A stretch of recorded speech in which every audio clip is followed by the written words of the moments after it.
Olá, seja bem-vinda, seja bem-vindo ao Capital Natural, que agora também é podcast.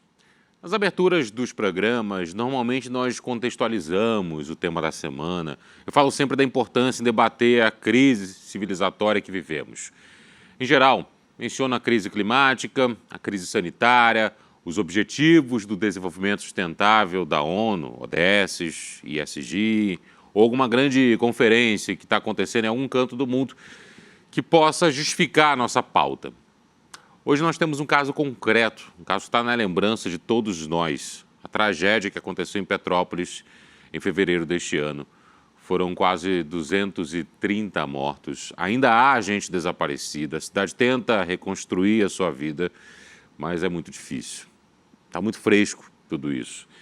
Por isso é tão importante o Capital Natural debater esse assunto a partir de agora, o que vem ocorrendo de lá para cá e o que pode mudar nesse cenário também para outras cidades brasileiras. O assunto dessa semana são as construções sustentáveis e como elas podem ajudar a evitar a repetição e a reprodução do horror do déficit habitacional que vivemos aqui no nosso país. Eu vou conversar com a Lilian Sarruf, que é consultora em gestão em sustentabilidade e membro da Comissão de Meio Ambiente e consultora técnica do programa Construção Sustentável da Câmara Brasileira da Indústria da Construção.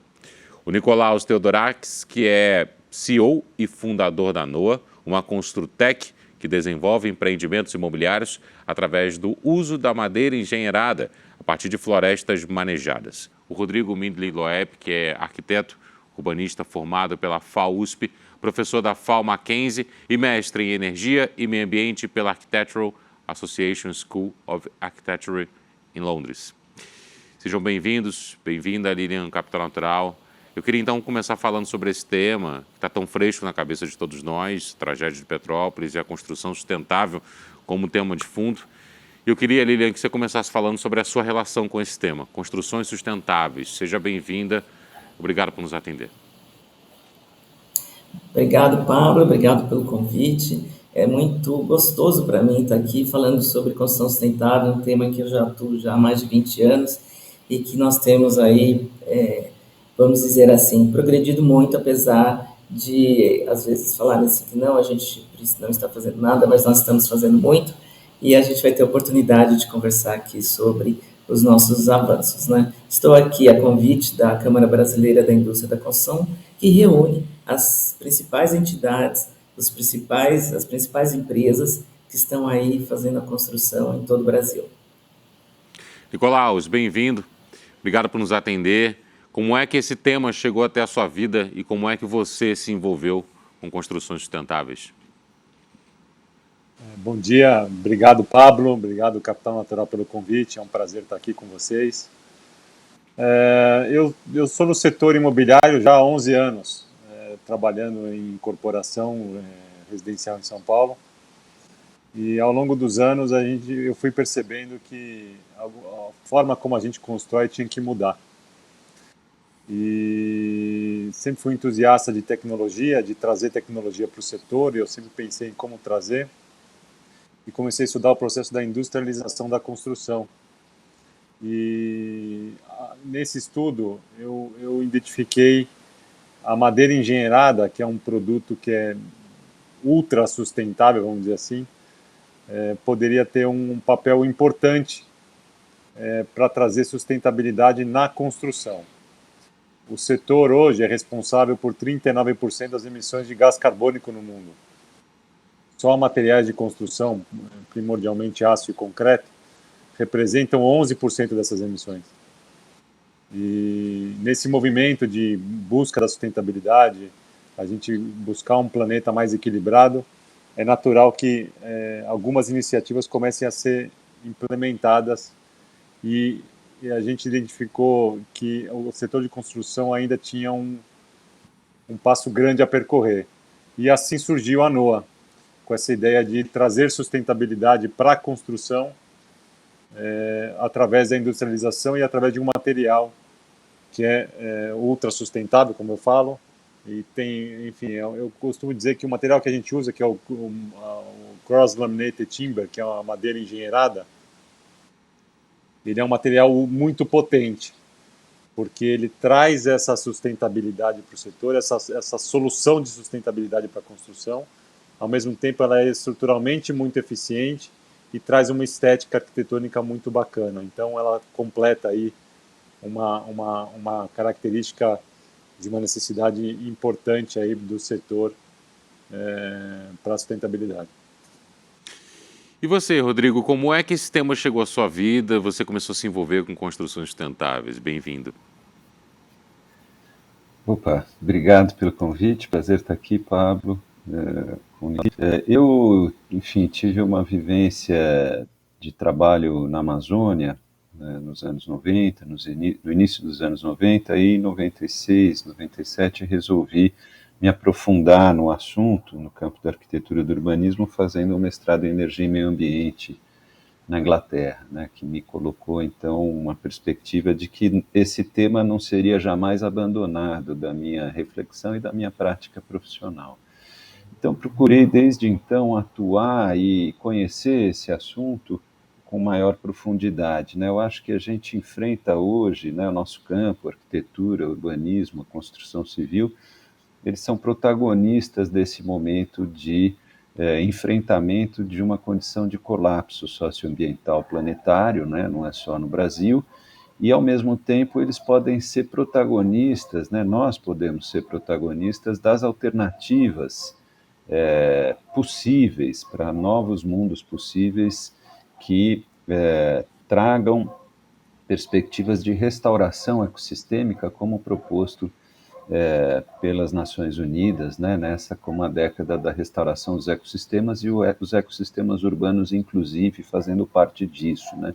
É curioso porque essa questão da madeira é muito bonita, né, porque todo o ciclo da madeira, o sequestro de carbono e toda a reflexão sobre biomateriais, né. A gente teve ontem o anúncio do Francis Queré, um arquiteto africano, como recebendo o prêmio Pritzker, que é um grande prêmio de arquitetura, e ele é um arquiteto que tem defendido a utilização e reapropriação de biomateriais na construção civil, né, e na produção da arquitetura como um dos caminhos possíveis para a gente reverter esse quadro, né.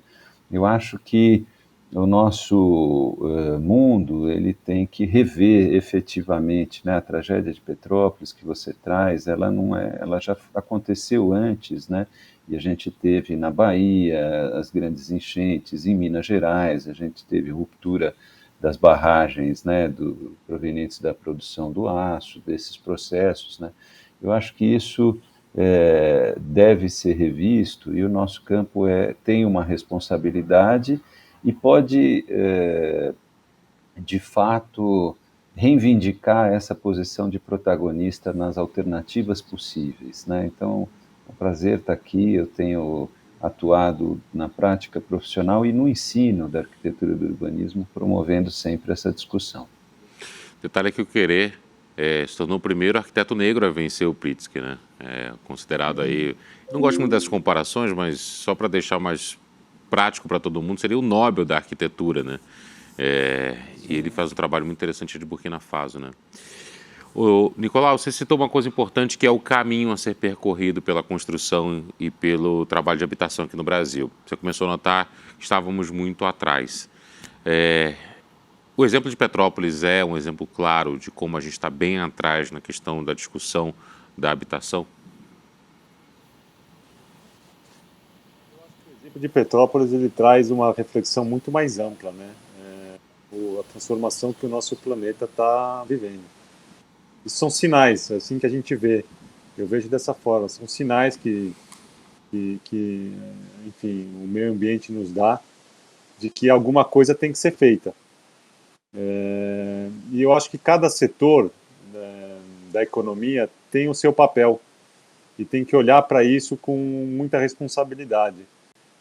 Se cada um de nós conseguir fazer essa transformação, a gente vai conseguir melhorar o nosso ambiente como um todo. E a construção civil ela começou a enxergar esse papel, acho que tardiamente, mas começou. Algumas iniciativas como a NOAA e outras que tem aí fazendo um trabalho super bacana vem com esse intuito de trazer esse olhar, né, levantar essa questão para a população em geral.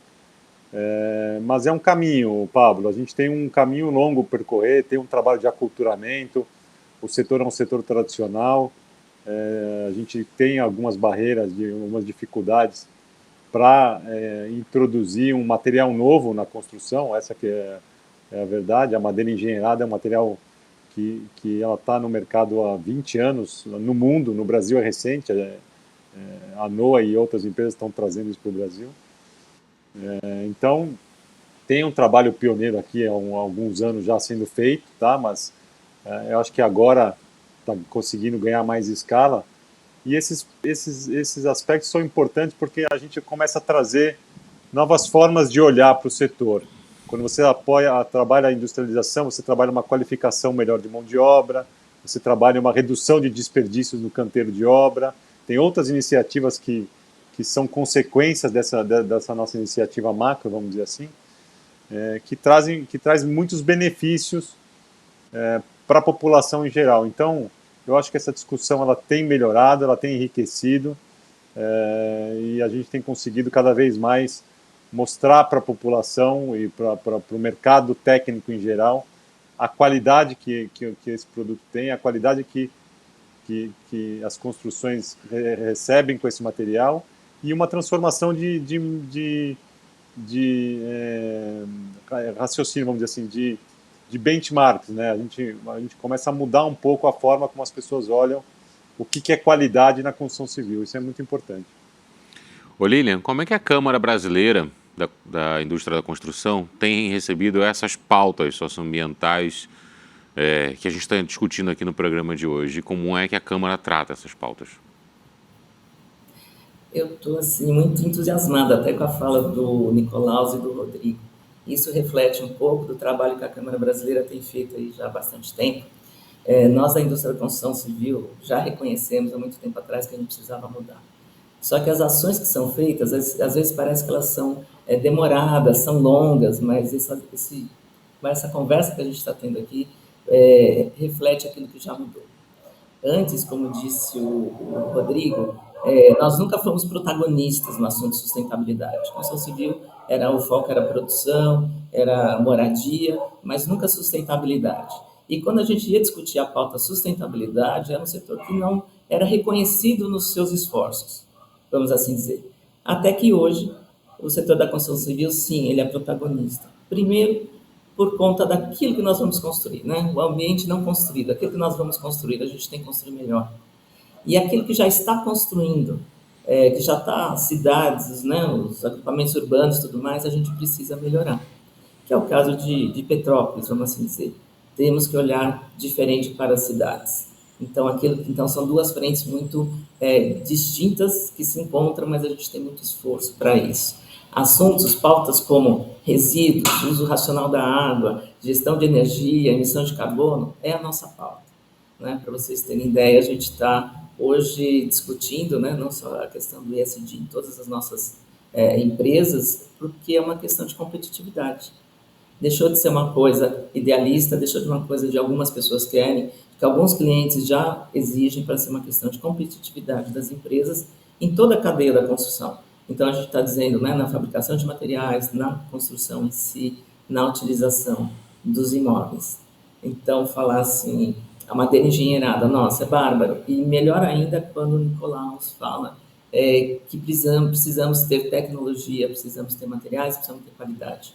Uma coisa que a gente enfrentava era a questão de que ótimas ideias, mas elas não tinham suporte ou de volume de produção, ou questões econômicas, ou questões técnicas. Então, como setorialmente, nós trabalhamos muito no incentivo, né, das soluções sustentáveis e transformando isso em normas técnicas brasileiras, como foi o uso racional da água, né, o uso de fontes alternativas, já trabalhamos em normas, como também na especificação desses materiais, porque sustentabilidade também, como o Alonso falou, é qualidade, durabilidade e desempenho.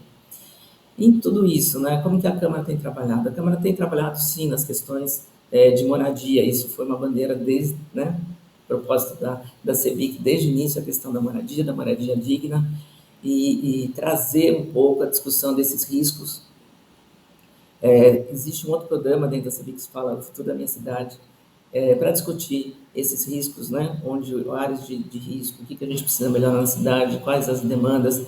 Então, tudo isso a gente entende como sustentabilidade.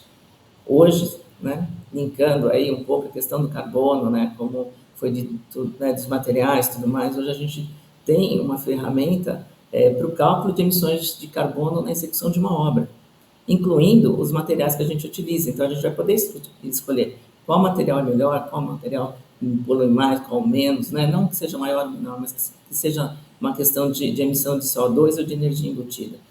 E o trabalho da comissão da CEBIC, junto aí com algumas entidades, junto com o apoio da GIZ, Cooperação Alemã, junto com o Sinduscom São Paulo, no desenvolvimento dessa ferramenta, é o quê? Estamos disponibilizando uma ferramenta gratuita que qualquer profissional, qualquer empresa pode estar utilizando e pode estar medindo, né, quanto emite a sua obra na questão de carbono e energia embutida.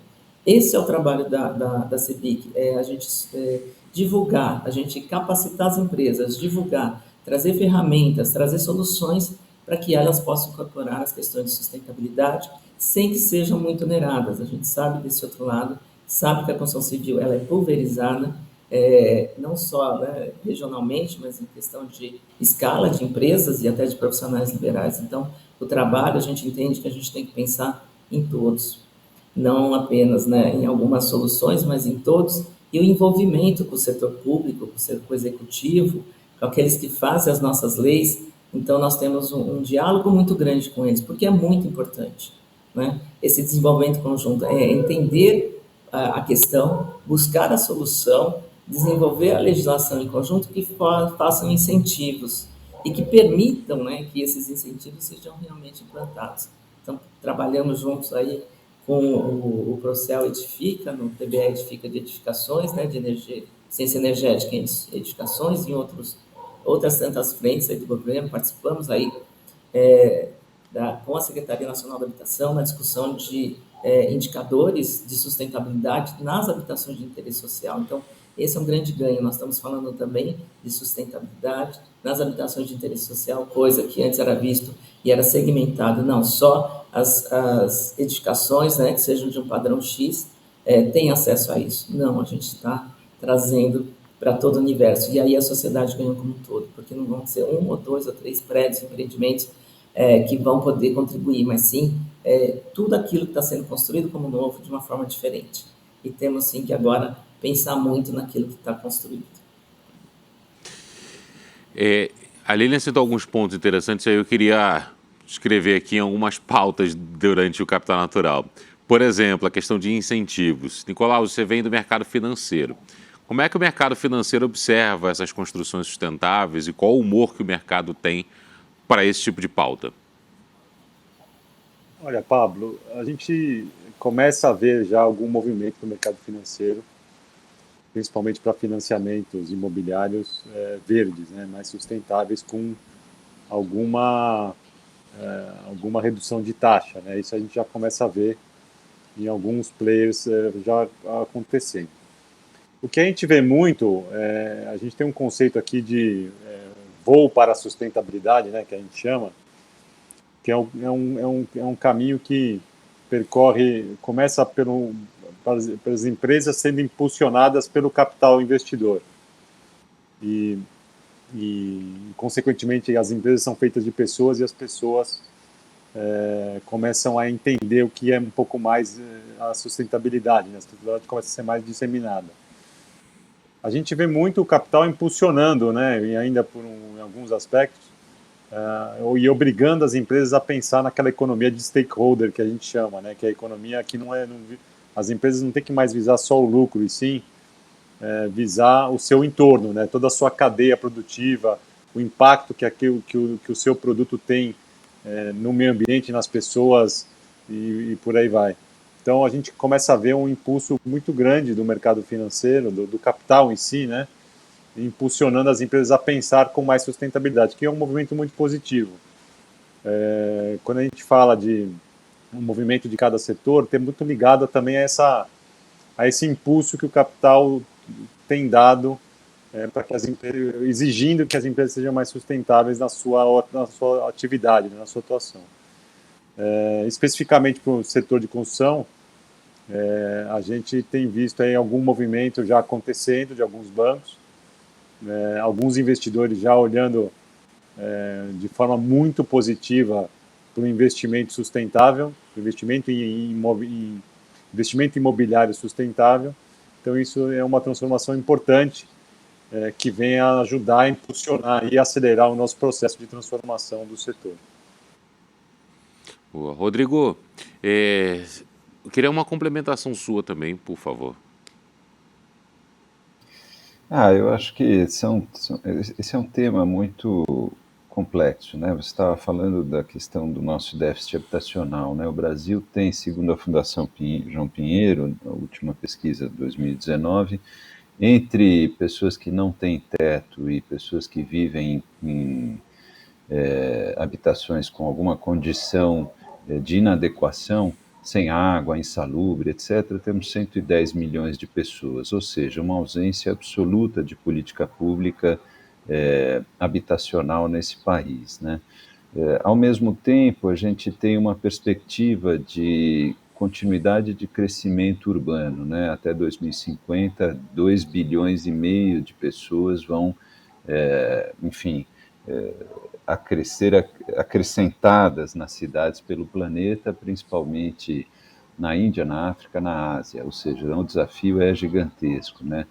Então, diante disso, aí a gente fala em mercado financeiro e investimento imobiliário, né? Por enquanto, eu acho que ele não tem capacidade de atender uma faixa de população que, inclusive, não tem renda suficiente nem para poder comer. Então, como que a gente vai enfrentar essa situação? Porque isso coloca uma condição de insustentabilidade para qualquer iniciativa que vai ser realizada num contexto onde a desigualdade extrema, a miséria e a pobreza vão se ampliando, né? Como que a gente reverte isso? Acho que é extremamente relevante que hajam esses movimentos de conscientização da necessidade, como Nicolau estava falando, né, dessa ideia dos stakeholders, porque no final somos todos shareholders, né? Esse patrimônio que é o planeta, que é a natureza, ele é um patrimônio coletivo, né, e não específico para ser expropriado ou apropriado e explorado por poucos, né? Esse é, então, um desafio do nosso sistema, né, dito capitalismo, como é que ele vai enfrentar essa problemática, né? Algumas reflexões de pensadores colocam que a partir da década de 90, quando teve o consenso de Washington, depois da queda do Muro de Berlim, e com o fracasso da alternativa da União Soviética, né, que hoje se apresenta como uma ditadura e com processos absolutamente destrutivos, né, colocou a seguinte perspectiva para os grupos assim que detinham os principais controles das tecnologias e do capital financeiro. O planeta não é suficiente para todos. Então a gente abre mão de liderar um processo de conscientização em relação à promoção da equidade e amplia os processos de exploração. O que a gente está vivendo agora é consequência dessa visão, né?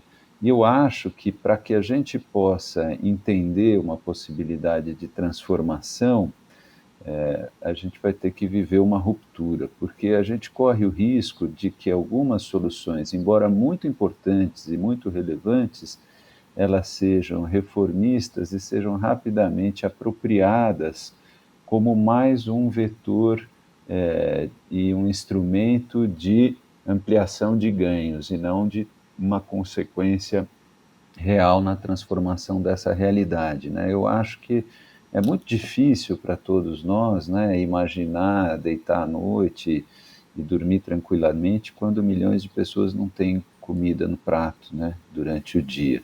Como é que a gente altera isso? Eu acho que a gente tem uma mudança de paradigma necessária, e essa mudança de paradigma ela precisa dessa contribuição né, como Lilian estava relatando, como Nicolaus também está colocando, essas contribuições são absolutamente imprescindíveis, mas a gente vai ter também que trabalhar nessa hipótese de envolver todos os agentes, vamos dizer, 5 instâncias, né, que poderíamos imaginar: sociedade civil, iniciativa privada, comunidade, universidade, poder público, né, para que, de fato, a gente consiga reverter esse quadro que cada vez vai ser mais extremo em relação à vulnerabilidade e risco, né, porque os eventos extremos, consequência das mudanças climáticas, têm acontecido com cada vez maior intensidade e